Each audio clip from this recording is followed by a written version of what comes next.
Hello friends, welcome to அரசி சமையல். இன்றைக்கி நம்ம வீடியோவில் கோதுமை மாவு, கோஸ், கீரையெல்லாம் வச்சு ஒரு போண்டா செஞ்சுக்கலாம். ஒரு ஹெல்த்தியான போண்டா.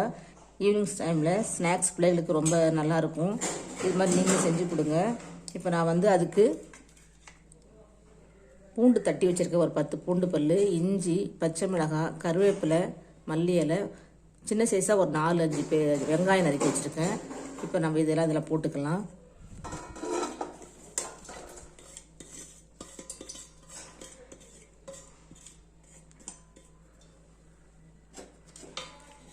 கோஸ் வச்சுருக்கேன், அரைக்கீரை நறுக்கி வச்சுருக்கேன்.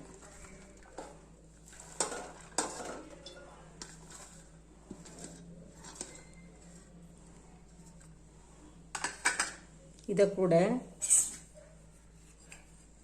நான் ஒரு 1/2 ஸ்பூன் தனி மிளகாய் தூள் போட்டுக்கிறேன். கரம் மசாலா ஒரு 1/2 ஸ்பூன் போட்டுக்கிறேன். தயிர் ஒரு கரண்டி போட்டுக்கிறேன். இது நம்ம சாஃப்டாக இருக்கும். கோதுமை மாவு போடுறதால ரஃப்பாக இல்லாமல் நல்ல சாஃப்டாக இருக்கும். நான் ஒரு சின்ன ஸ்பூனால் ஒரு 2 ஸ்பூன் இந்த அளவுக்கு கம்மியாக தான் போட்டிருக்கேன். உப்பு போட்டுக்கலாம். இப்போ நான் கோதுமை மாவு வச்சுருக்கேன் 1 கப்பு. அதை கூட இட்லி மாவு ஒரு 3/4 கப் வச்சுருக்கேன். இவ்வளோ தான் நம்மளோட இன்க்ரீடியன்ஸ் எல்லாமே போட்டாச்சு. இப்போ நம்ம கையை வச்சு நல்லா கலந்துக்கலாம். கலந்துக்கிட்டு ஒரு வாணலில் எண்ணெய் ஊற்றி சுட வச்சுக்கலாம். ஃப்ரெண்ட்ஸ், நான் மாவை நல்லா கையால் பிசைஞ்சுக்கிட்டேன். நல்லா கட்டியாக இருக்குது. ஒரு 10 நிமிஷம் ஊறட்டும்.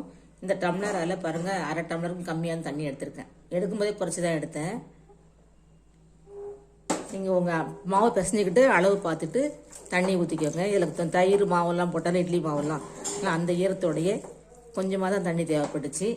இப்போ நம்ம வானலை வச்சு ஒரு எண்ணெய் ஊற்றிக்கலாம். இதை ஒரு 10 நிமிஷம் ஊற வச்சுக்கலாம். இப்போ எண்ணெய் காஞ்சிக்குச்சு. மாவு 10 நிமிஷம் ஊறியாச்சு. இப்போ போண்டா போட்டுக்கலாம். ஒரு பாத்திரத்தில் தண்ணி தொட்டுக்கோங்க கையை வச்சு.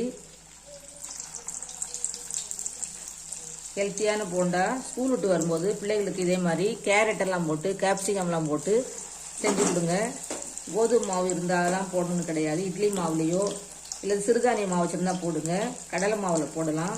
இந்த மாதிரி அரிசி மாவு கொஞ்சம் கலந்து நான் சொன்னபடி எல்லா மாவுகளையும் போட்டு கலந்துக்கலாம். போண்டாலாம் திருப்பி வச்சுக்கிட்டேன். இப்போ அடுத்தது இன்னும் 1 நிமிஷம் வெந்த உடனே நம்ம எடுத்துக்கலாம். சூப்பரான வெஜிடபிள் போண்டா ரெடி ஆகிடுச்சு. நீங்களும் இது மாதிரி செஞ்சு பாருங்கள். வாங்க சாப்பிட்டுக்கலாம். ஃப்ரைடேலேருந்து நான் அதிகமாக வீடியோ ரொம்ப பார்க்கல. என்னோட பேத்திக்கு பாம்பேலேருந்து வந்திருந்தாங்க. என் பெரிய பையன் பேத்திக்கு நெல்லிக்குப்பம் போய் மொட்டை போட போனோம். சனி ஞாயிறில் நாங்கள் பாண்டிச்சேரியில் 2 நாள் ஹோட்டலில் ரூம் எடுத்து தங்கிக்கிட்டோம். எங்கள் ரிலேஷன் வீடெலாம் இருந்தாங்க. இருந்தாலும் பையனுக்கு 2 நாள் ஹாலிடே ஹோம் அக்கார்டு ஹோட்டலில் இருந்துச்சு. அதனால ஜாலியாக தங்கிக்கிட்டோம். மொட்டையும் திங்கக்கிழமை போட்டோம். 4ஆம் தேதி வந்தாச்சு. அதான் இன்றைக்கி தான் ஃபஸ்ட்டு நான் வீட்டில் செய்கிற வீடியோ. அதுக்கு முன்னே பழைய வீடியோ தான் போட்டிருக்கேன். இப்போ போண்டா வெந்துருச்சு, எடுத்துக்கலாம். இதில் நீங்கள் என்ன கலர் பவுடர்லாம் போட்டால் நல்லா டார்க்காக இருக்கும். நான் கலர் பவுடர்லாம் நமக்கு ஹெல்த்தியாக தான் தேவை, கலர்லாம் தேவையில்லை. அதனால் அந்த அளவுக்கு போட்டால் போதும்.